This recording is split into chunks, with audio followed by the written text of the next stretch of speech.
News, सच जरूरी है। यह है एमएनएस न्यूज रेडियो। अगर आप देख रहे हैं एमएनएस न्यूज टीवी, मैं हूं आपके साथ शुभांगी। तो आइए देखते हैं आज की कुछ खास खबरें। आप महाराष्ट्र को नेतृत्व नहीं दे पाए हैं, चंद्रशेखर बावनकुले प्रेस कॉन्फ्रेंस। हम हर बूथ पर 31 सदस्यों की एक कार्यकारी समिति बनाएंगे। एक बूथ पर 25 दलों को प्रवेश दिया जाएगा। हमने यह योजना शुरू की है। उद्धव ठाकरे राडोबा बन गए हैं। बाला साहेब ठाकरे एक योद्धा थे, तुम लड़ाई से भाग गए। उद्धव ठाकरे के मुंह से नैतिकता अच्छी नहीं लगती। उन्होंने 2019 में नैतिकता छोड़ दी है।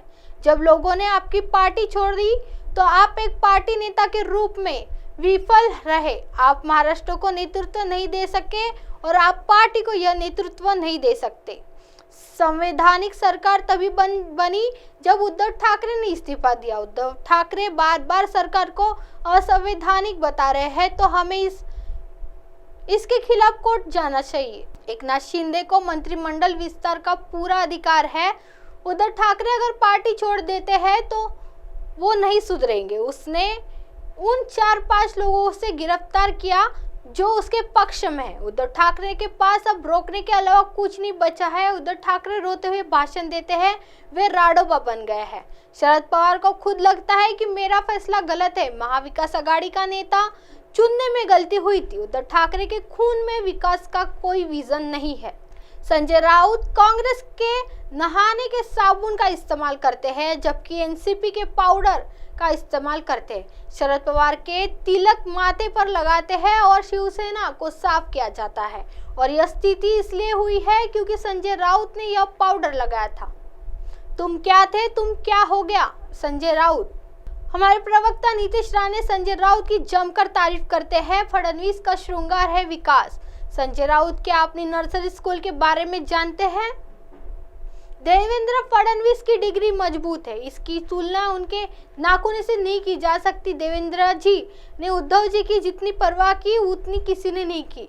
देवेंद्र फडणवीस ने आपको 1000 बार धन्यवाद दिया है। अगर आप देवेंद्र जी की बात करेंगे तो यह बर्दाश्त नहीं किया जाएगा। संजय राउत को देवेंद्र जी की डिग्री नहीं हटानी चाहिए। एनसीपी की गलतियों की वजह से स्थायी निकाय के चुनाव आगे बढ़ाए। महाविकास आघाड़ी द्वारा राजनीति करते हुए गलत तरीके से सीटें बढ़ाने के कारण चुनाव में देरी हो रही है।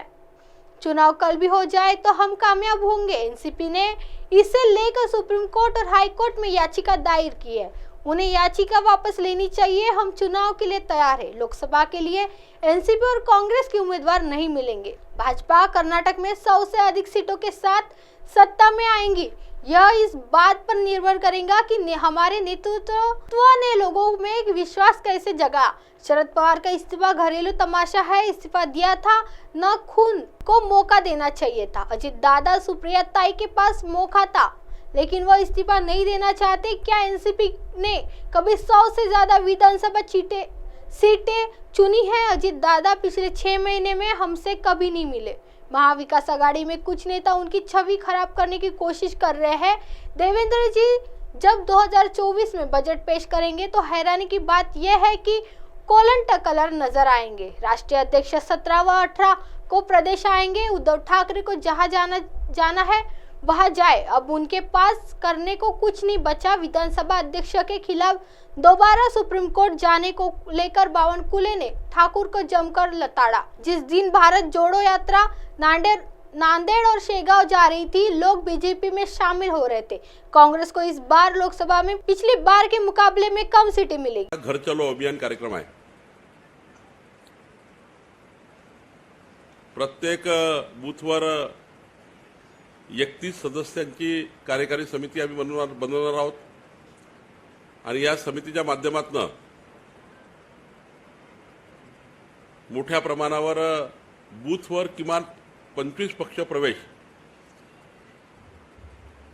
एका बूथवर किमान 25 पक्ष प्रवेश होतील, ही सुद्धा योजना आम्ही तयार केली आहे।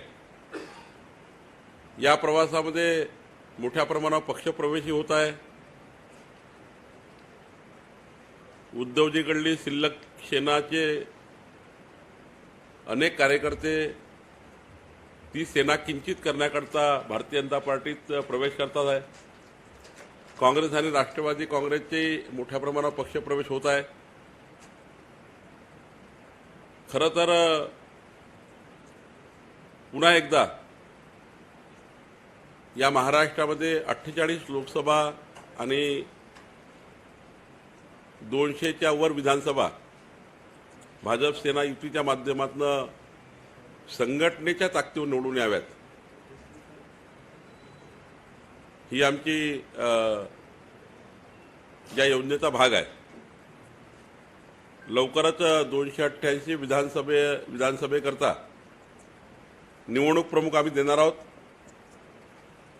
आणि भाजप सेना युतीचा समन्वय घडवण्याकरता ज्या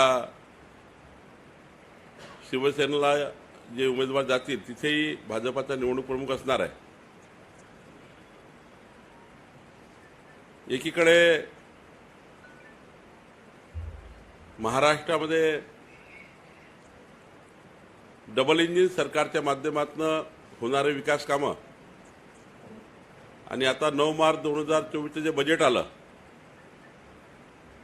9 मार्च 2023चं, त्या बजेटच्या माध्यमातून देवेंद्रजी एकनाथच्या सरकारने महाराष्ट्राला दिलेलं विशेष बजेट, हे सर्व कामं या वर्षात पूर्ण झाल्यानंतर नक्कीच जनतेला सरकारबद्दलचाही तर जनतेला फार मोठा विश्वास है. आइए बढ़ते अगली खबर की तरफ. जिस सच्चाई की होगी सत्ता की नहीं, आदित्य ठाकरे. अगला कदम क्या है, इसमें क्या होने वाला है, इस पर हमें नजर रखनी चाहिए. जो भी बहस हुई है वह संविधान और देश के लिए महत्वपूर्ण थी. सरकार असंवैधानिक है या अनैतिक है, इसे आज सील कर दिया गया. डीसीएम यानी उनके बगल में एक और मुख्यमंत्री बैठे थे, बात कर रहे थे, तो सबको पता है राज्यपाल सब्जी मंत्री है, एक पार्टी की भूमिका निभाई. उप मुख्यमंत्री देवेंद्र फडणवीस उद्धव ठाकरे से बात नहीं कर रहे थे, बल्कि उनके बगल में बैठे थे. मुख्यमंत्री एकनाथ शिंदे से चेतावनी दे रहे थे कि अगर इस सरकार में शर्म और नैतिकता बची है तो उन्हें इस्तीफा दे देना चाहिए और चुनाव का सामना करना चाहिए. वह पूरे महाराष्ट्र से बात कर रही थी. राज्यों के अधिकार बरकरार है या नहीं, मातोश्री सबके लिए खुला है. सत्य की जीत होगी, सत्ता की नहीं. यदि उनमें नैतिकता है तो असंवैधानिक मुख्यमंत्री को इस्तीफा देकर चुनाव का सामना करना चाहिए. लोकतंत्र पर मर रहा है, इसके खिलाफ सब साथ आ रहे हैं. विजय हा सत्याचा होणार, सत्तेचा नाही, हे मी पहिल्यापासून बोलत आलेलो आहे. आजची ऑर्डर जर आपण पाहिली आणि मला वाटतं ह्याच्यावर आम्ही स्पष्टपणे अजून एक पत्रकार परिषद घेऊन पूर्ण ऑर्डर ही आपल्या समोर ठेवू. विधानसभा अध्यक्ष हे भाजपचे आहेत, त्यामुळे तुम्हाला आत्मविश्वास आहे की तुमच्या बाजूने. आता तुम्ही ठरवायचं की भाजपमध्ये जे सांगत होतं की हे जे काही गद्दारी झाली त्यांच्यात आमचा काही हात नव्हता, आज ज्याप्रमाणे दुसरे मुख्यमंत्री, नाही डीसीएम म्हणजे काय, दुसरे मुख्यमंत्री, ते डीसीएम दुसरे सीएम त्यांच्या बाजूला बसून असं बोलत होते. आपल्याला सर्वांना माहिती की हात त्याच्या मागे कोणाचा होता. आइए बढ़ते अगली खबर की तरफ. चोपड़ा तालुका में तापमान 42 डिग्री सेल्सियस से ऊपर बढ़ा. किसानों ने राजा खरीफ से पहले शाम को खेती शुरू कर दी. किसान राजा ने अब चोपड़ा तालुका में खरीफ से पहले ही जुताई शुरू कर दी है. जलगांव जिले में तापमान 45 डिग्री से ऊपर है. सुबह 8 बजे से सूरज की तपिश अस्त होने लगती है. 12 बजे तक चोपड़ा तालुका में तापमान 42 डिग्री सेल्सियस तक पहुंच जाता है. दोपहर का पारा 45 डिग्री पर पहुंचते ही तापमान में बढ़ोतरी हो जाती है. नजदीक खेतों में खरीफ की पूर्व जुताई करना मुश्किल है, इसलिए किसान राजा सुबह 11 बजे तक और शाम 5 बजे के बाद खेत जोत रहा है, क्योंकि इस समय तापमान का पारा कम होता है और खेती का काम भी समय पर हो जाता है. उसके लिए किसान गर्मी से बचने के लिए सुबह या शाम पूर्व खरीफ की खेती करने में जुटे हैं. संध्याकाळ झाले, आपण शेतामध्ये काम करताय, दुपारी का नाही केल्या जात? तापमान खूप आहे ना, तापमान भरपूर आहे. म्हणजे सकाळी आपल्याकडे 8-9 वाजेपासूनच तापमान वाढत असतं, उष्णता असते. 11 वाजेपर्यंत काम करतो, 11 वाजेपर्यंत. त्यानंतर मग सायंकाळी 5 नंतर. दुपारी खूप ऊन असल्यामुळे काम करता येत नाही. ट्रॅक्टर हिट होतं आणि गरम वाफा वगैरे येत असेल, तापमानामुळे काम करता येत नसेल. मग संध्याकाळ झाले तर मग कामही जास्त उरकावं म्हणजे जास्त वेळ काम करता येत असेल. आणि जास्त काम होतं, जास्तही काम होतं.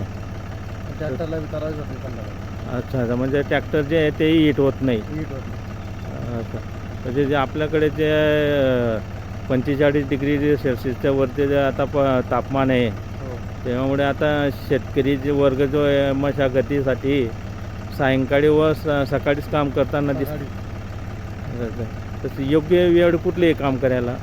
सकाळी 7 पासून 11 वाजेपर्यंत जास्तीत जास्त. हां, आणि सायंकाळी 5 नंतर. 5 नंतर. तुम्ही केव्हा बी करू शकता, रात्री 8, 9, 10 पर्यंत. अच्छा, किती वाजता आले होते तुम्ही इथं? मी 4:45 वाजता आलो ना.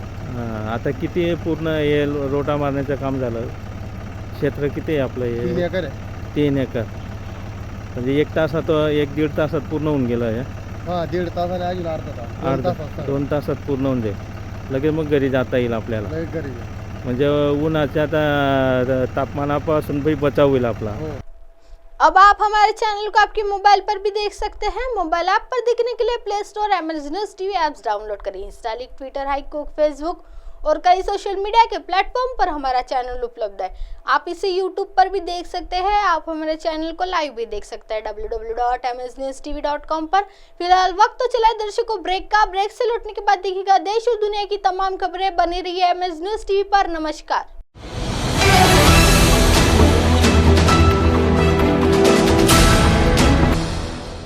ये है MNS न्यूज नेटवर्क और आप देख रहे हैं MNS न्यूज।